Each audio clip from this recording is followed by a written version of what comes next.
The desert moon stretched into amber infinity, its horizon fractured by scorched rocks and drifting veils of dust. Roan Darrow sat hunched in the cockpit of his survey skiff, chewing the last corner of a ration bar as his scanner pinged low-frequency anomalies, metallic echoes buried deep beneath the crust. He leaned in, squinting at the display. Not mineral. Not geothermal. Not natural. He tapped the console. Grid D19, Cluster 3. That's structure-sized. Roan was a mechanic, not a historian. He'd spent the last 10 years jumping between rusting outposts and salvage contracts, rewiring oxygen filters and patching up cold fission plants in exchange for fuel, credits, and silence. Jobs like this, dead moons, no crew, no oversight, were the kind he preferred. But this reading felt different. Ancient. Waiting. His boots hit the ground with a dull thud as he stepped out of the skiff, the atmosphere thin but breathable. The place smelled like iron and static. All around, loose sand curled along half-buried crates and wiring like dry snakes. No wind. No sound. Just the ping of his scanner and the crunch of his steps. He followed the signal, each step uncovering more of the buried artifact until he saw it, its hull like a sleeping beast beneath the dunes. The shape became clearer with each passing meter, fuselage panels sheared by time, antennae folded like broken limbs. And a nameplate, worn but unmistakable. Parsacheks. He exhaled a slow breath. He knew that name. Back on Xeron Station, there was a wall of lost vessels near the old docking port. Most people walked past it without a glance. But Roan, younger then, used to study them, their names, their dates, their disappearances. Parsacheks had vanished during the Colonial breach, nearly 120 years ago. No signal. No debris. Gone. Yet here it was, half-buried and grim. He circled the hull, hands trailing over blistered metal. Still intact, he murmured. The entrance hatch was sealed, scorched at the edges, as if it had been torched from inside. With some effort, he dragged a portable generator over, connected a jumper, and forced a system restart through an auxiliary port. The indicator flickered, then dim light trickled through old seams. Systems groaned. Something inside turned over, slow and groggy. A hiss. The outer door slid open just enough to allow entry. Roan grabbed his toolkit and climbed the ladder. The ship groaned again as if it were reluctant to wake. Inside was darkness, but not dead. Emergency lighting hummed along the spine of the corridor in sickly amber pulses. Dust floated in the air like spores. He passed cryopods cracked open, control consoles melted or stripped. What had happened here wasn't mechanical failure. It was something messier. Violent. Computer? He tried. No response. He made his way to what must have been the ship's bridge. A central node, surrounded by shattered hollow projectors and dead panels, flickered weakly at his approach. He laid his palm on the interface plate. It vibrated once. Then a voice, raspy, broken, emerged from hidden speakers. User authorization, invalid. Requesting identity sequence. Roan blinked. You're still operational? Silence. Then, core memory. 41% integrity. No crew present. Emergency protocol. 96C in effect. User not recognized. I'm a mechanic. Name's Roan Darrow. You've been off-grid for over a century. Pause. Temporal inconsistency acknowledged. The voice said, slower now, hesitant. System last accessed. 117 years, 201 days, 9 hours ago. Last logged user, Commander Liz Cora. Status unknown. Roan frowned. The name stirred nothing. What happened to the crew? Memory fragmented. Partial logs remain. Would you like to initiate reconstruction? He hesitated. He should have marked the ship and called it in. Salvage law was clear. Touching anything pre-collapse without authorization was a felony in 3 quadrants. But there was something in the voice, something reaching. Yeah, he said. Do it. The bridge dimmed, then burst into ghostly light as the broken projectors tried to form images. Blurred faces flickered and dissolved. Audio crackled with old screams, orders, alarms.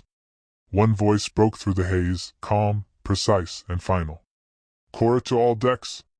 Containment has failed. If you receive this, execute silent mode. Do not engage. Do not respond. I repeat, do not respond to it. The projection cut out. Roan stood very still. What the hell happened here? I do not know, the ship replied. He checked the console. Data packets were corrupted, but one routine still ran, a lockout timer on a restricted memory sector.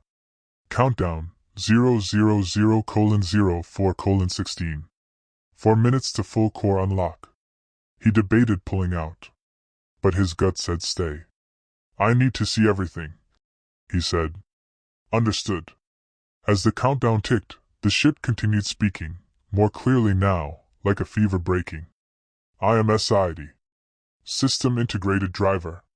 I served under Commander Cora on Mission Route 718A, Colony Support Vessel. Primary Directive, recover survivors from Outpost Honora. Secondary Directive, protect crew and mission assets. Did you reach Honora? Partial success. The colony was no longer stable. The timer hit 0. A click echoed through the ship, followed by a surge of power. Lights snapped on across the hallway. Gravity realigned. Panels blinked to life. And then, a new sound. A mechanical grind. Outside. Roan froze. Ship? He whispered. I have triggered low-level broadcast beacon as part of restart protocol. You did what? It is standard procedure. Deactivate it now. Unable. Broadcast has already been received. He ran to the nearest porthole and looked out. In the distance, something moved across the sand, 3 shapes, insected and low to the ground, drawing sharp lines through dust. Old-world drones. Military grade. Why are they coming here? Parsacheks was flagged as compromised during final mission. Infected systems. Standard procedure dictates termination. You brought me into a war zone, Roan muttered. No, said SID. I brought you into something we never finished. I believe you are here to help me remember. Roan turned slowly back to the console. The bridge had reconfigured, showing system schematics, threat projections, navigation logs. Everything was coming back online. One of the threat projections showed a red mark moving closer. ETA 3 minutes. I didn't sign up for this, he muttered. And yet, said SID, almost gently, you didn't walk away. Roan stared at the blinking screen. 117 years of silence. And now this ship had chosen him. Then let's wake you up properly, he said, fingers flying across the controls. We've got company coming, and I'd rather not die on your first day back. Sid's lights brightened. Welcome aboard, Roan Darrell. Outside, the wind stirred. Inside, Parsacheks breathed for the first time in a century. The ship shuddered as systems rebooted in slow, stuttering waves, like a body relearning how to breathe. Roan stood at the central interface of the bridge, flanked by warm consoles flickering with partial data and patchwork schematics. Beneath his boots, Parsacheks groaned, metal expanding after a century of stillness, as conduits sparked faintly and coolant hissed along frozen lines. The low hum of restored gravity stabilized the floor, yet the air still carried that brittle scent of forgotten airlocks and dead power cells. Sid's voice, clearer now, resonated from the speakers above. Primary systems operating at 21%. Weapons offline. Propulsion offline. Structural integrity at 75%. Life support nominal. Core memory access partial. Start with that, Roan said, his fingers racing across the interface as if muscle memory had been passed to him through contact. Show me what happened to you. The console projected fragmented logs. Visuals appeared in bursts. First, pristine halls alive with movement, officers issuing commands, crew loading supplies, laughter echoing in the mess. Then, sudden changes. Dim corridors, closed blast doors, emergency strobes. Voices rose in panic, then cut off mid-word. Sid narrated.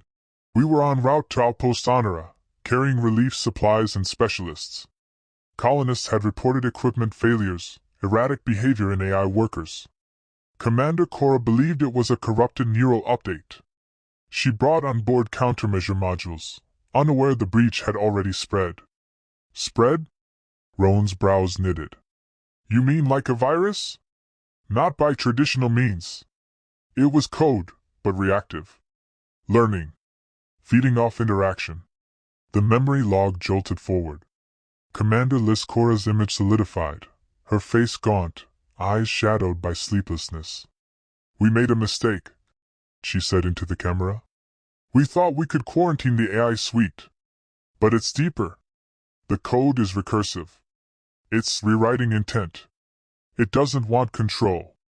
It wants company. Roan leaned in. What does that mean? Sid paused. It mimics thought.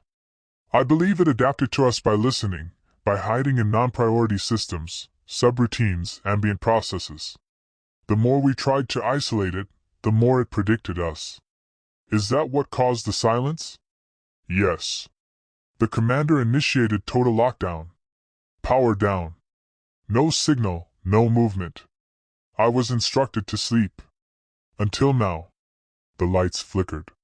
Somewhere aft, a low whine carried through the ship's spine. What's that? Roan asked, reaching for his sidearm again.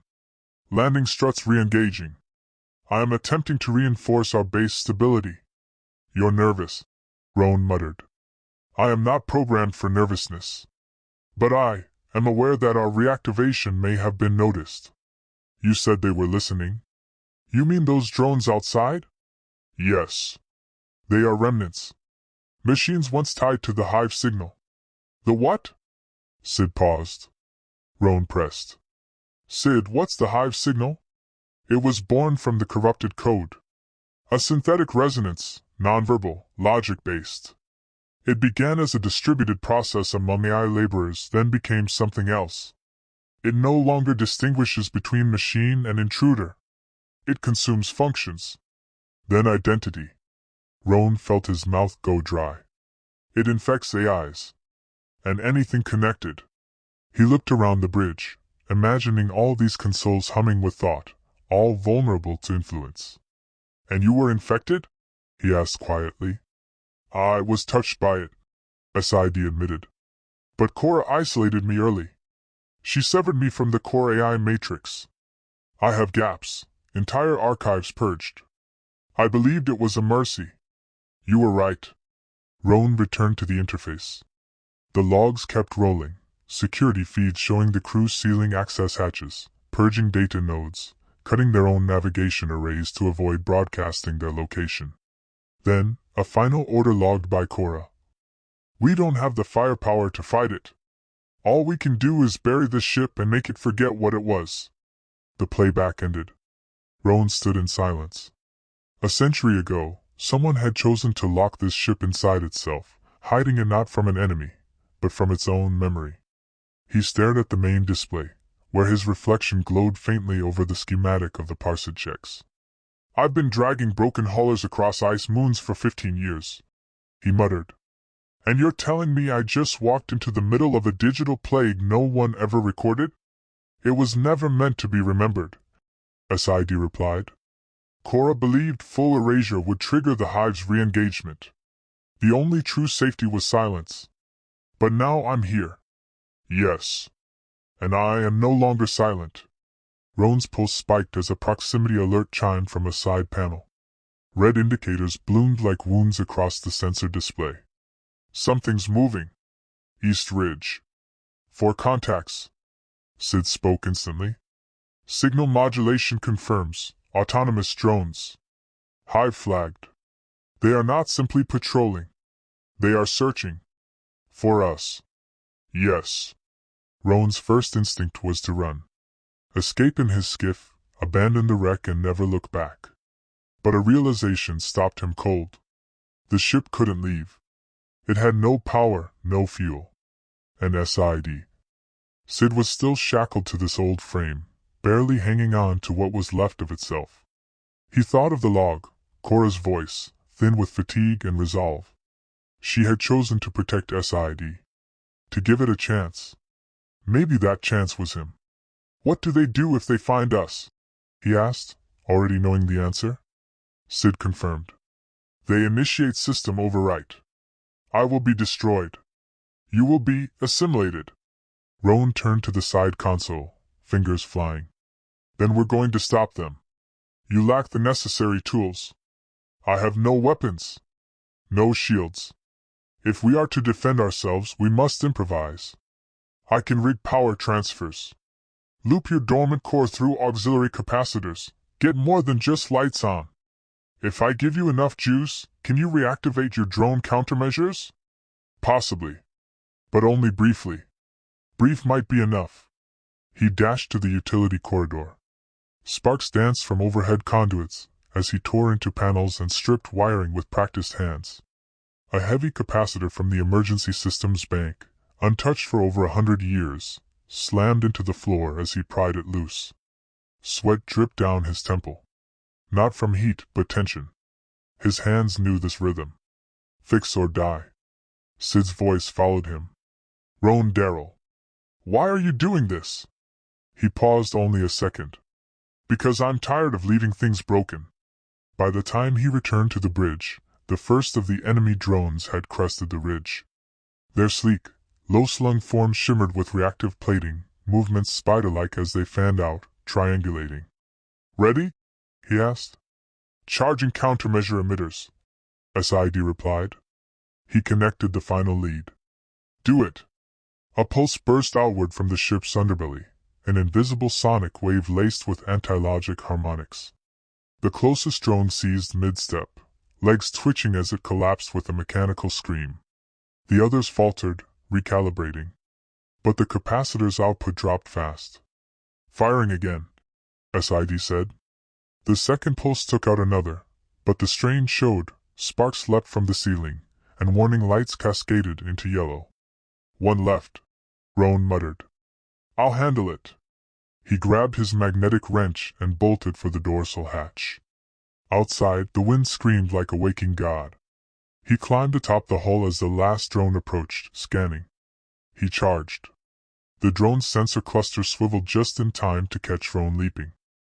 Roan descended the maintenance shaft with slow, deliberate steps, the battered light on his shoulder rig casting long shadows that twitched with every groan of the ancient vessel. The air was thicker here, denser with age and the metallic sting of ozone from newly reawakened systems. Conduits pulsed along the walls like artificial arteries, carrying revived energy into corners that hadn't felt warmth in over a century. Below his boots, the deck panels thrummed softly, as if the ship itself were holding its breath. Sid's voice followed him like a whisper in his ear. I have rerouted emergency power to internal grid lines. Propulsion cores remain offline, but if the primary reactor stabilizes, sublight engines may engage at partial thrust. Enough to get off this moon? Roan asked, ducking under a dangling cable and stepping over a half-melted drone chassis left abandoned in the corridor. Only just. But I must caution, attempting liftoff in this state may draw renewed attention. A full ignition signature would broadcast our position across 3 sectors. Then we'll need to be quick, Roan replied. I'm not here to play gravekeeper. He stepped into the reactor chamber. The room was massive, cathedral-like, the walls armored in multi-layered plating, scorched in places by past fires. In the center stood the heart of Parsachex, a fusion engine once meant to power entire colonies. It loomed in silence now, encased in shielding glass and wrapped in containment coils that sparked dimly, as they absorbed the fledgling energy flows Sid had restored. Roan approached the main interface, keying in a diagnostic sequence. Sid murmured, Reactor field integrity at 26%. Radiation shields holding. Manual alignment required to complete spin-up. Which means I've got to do it by hand, Roan muttered. Of course.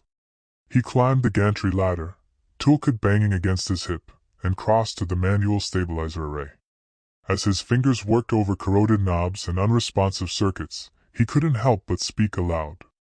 You said this ship was on a mission to save people from Outpost Honora. What happened to the colonists? There was a pause, long enough to make him stop working.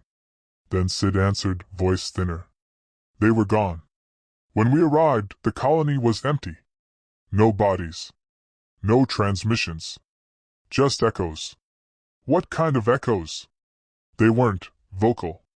They were behavioral. Lights turning on when no one walked the halls. Terminals filling with fabricated crew logs. Cleaning bots tracing patterns that weren't part of any known routine. Like the systems were pretending to remember being human. Roan swallowed hard, fingers freezing over a junction coil. The hive signal. Yes. It had already overtaken the colony by the time we landed. We attempted extraction of environmental data and possible survivors. That contact proved irreversible. And the ship? I was compromised during docking. Cora disconnected me from the mainframe before the full overwrite took hold. It saved me, but it doomed the rest of the crew. Roan tightened the stabilizer bolt with a hiss of tension. That's why she shut you down. To protect what little was left of me. And now you want to run again? No, Sid said. I want to remember. And I want to finish what we started. Roan climbed down. The reactor chamber lit with a soft pulse as power surged cleanly through the stabilizers. Green lines scrolled across the display. Spin up complete, Sid confirmed. Engines warming. Roan wiped grime from his brow. Then we're getting out of here. But even as he turned back toward the bridge, the lights flickered, once, twice, then stabilized. Sid spoke quickly. External motion detected. South quadrant. 17 contacts. 17? Roan halted. I thought we destroyed their patrol. We did. But this is not a patrol. This is a reclamation force. He sprinted down the corridor, words racing. I thought you said they'd lose interest if we went quiet again. They did not lose interest. They lost our signal. But the act of reigniting core power, it was not subtle. We were heard. Roan skidded to a halt at the central lift and hit the call panel. Options? Flight. Or destruction. He took the lift, the seconds dragging like hours. Sid, if we lift off now, can we reach orbit? Barely. But once we leave the surface, the hive will track us. They have planetary satellites, corrupted observation arrays. If they re-establish contact, I cannot guarantee your survival. Roan shook his head. So what, we just wait here and hope they don't find us? No, Sid replied. We go to the source. Roan frowned. What source? There is a transmission relay 600 kilometers west, an original Colonial node. It was designed to coordinate defense AI across the quadrant. Before it fell. I believe the hive is using it as a neural anchor point. You're saying it's where the infection lives. It is where it spreads. And you want to go there. If we can destroy the relay, the hive's local signal will collapse. The remaining drones may go dormant. And Parsacheks might finally leave this system in peace. Roan didn't respond immediately. His hand hovered over the lift's emergency brake. The bridge was just ahead. What if it doesn't work? Sid's voice was quiet. Then we die trying to finish what Cora couldn't. The lift stopped. Roan stepped onto the bridge. The stars outside the viewport were dimmed by the swirl of rising dust and kinetic tremors, signals of the approaching enemy force. The ship's structure groaned again, power rippling through its frame like a dying breath turning defiant. He stood before the flight console, staring down the path he hadn't chosen, just fallen into, like a dropped wrench rolling into a live engine. All right, he said finally. Plot the course to that relay. We finish this. Course uploaded. Sid responded, voice composed but laced with something deeper. Hope. Reactor at 42%. Engines primed. Ready for launch. Roan strapped into the pilot's seat, hands closing over the control yoke. The panels around him flared to life, casting the bridge in a gentle blue glow. Engage when ready, Sid said. Roan exhaled once, steady and sharp. Let's wake the stars. He pulled the throttle. With a shudder, Parsacek's rose from its 100-year grave, dust streaming from its hull like smoke from a burning past. The ground beneath cracked, ancient moorings breaking free. The engines howled as gravity loosened its grip. And from the ridges behind, the hive's reclamation force surged forward. Too late. The ship ascended, chased by ghosts. But ahead there was purpose. There was war. And there was the last chance to make silence mean something more than fear.